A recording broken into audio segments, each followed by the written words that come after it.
দাঁড়াও যমরাজ, আমি কোনো পাপই করিনি। আমি যা করেছি সব পুণ্য কাজ করেছি। চুপ হয়ে যাও তুমি। তুমি যে ভিখারিকে টাকা দিয়ে সাহায্য করেছিলে, ওই ভিখারি টাকা দিয়ে নেশা পানি করছে, যেটা তার শরীরের জন্য অনেক ক্ষতিকারক। আর এই পাপ শুধু তোমার জন্য হয়েছে। আর তুমি এক মানুষের জীবন বাঁচিয়েছো। ও ভালো মানুষ ছিল না, ও একটা চোর ছিল। আর তুমি ওই চোরটাকে বাঁচিয়েছো, এটাও হচ্ছে একটা পাপ। তুমি এখন পর্যন্ত যা করেছো সব পাপ হয়েছে। তোমার সাহায্য করার আড়ালে ছিল পাপ। তবুও আমি তোমাকে একটা সুযোগ দিচ্ছি, পুনরায় তুমি পৃথিবীতে যাও, নিয়ে যাও।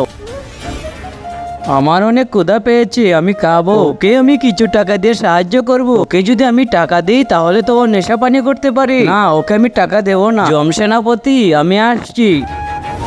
কোথায় গিয়েছিলে তুমি? আমি ওর জন্য পায়েস বানাতে গিয়েছিলাম। যদি আমি ওকে টাকা দিই তাহলে ও খারাপ কাজ করতে পারে, তখন আমি আবার পাপ করে ফেলবো। এই জন্যই আমি পায়েস বানিয়ে এনেছি, এটা খাও। ধন্যবাদ যম সেনাপতি, আমি ভালো কাজ করে এসেছি। সাব্বাস, তুমি এখন স্বর্গে যাবে। তার আগে টাকার চেয়ে তুমি যদি মাকে বেশি ভালোবাসো তাহলে ভিডিওটিতে লাইক করে চ্যানেলটিকে সাবস্ক্রাইব করে দিও। তুমি যদি লাইক সাবস্ক্রাইব না করো তাহলে বুঝে নেব তুমি মাকে ভালোবাসো না।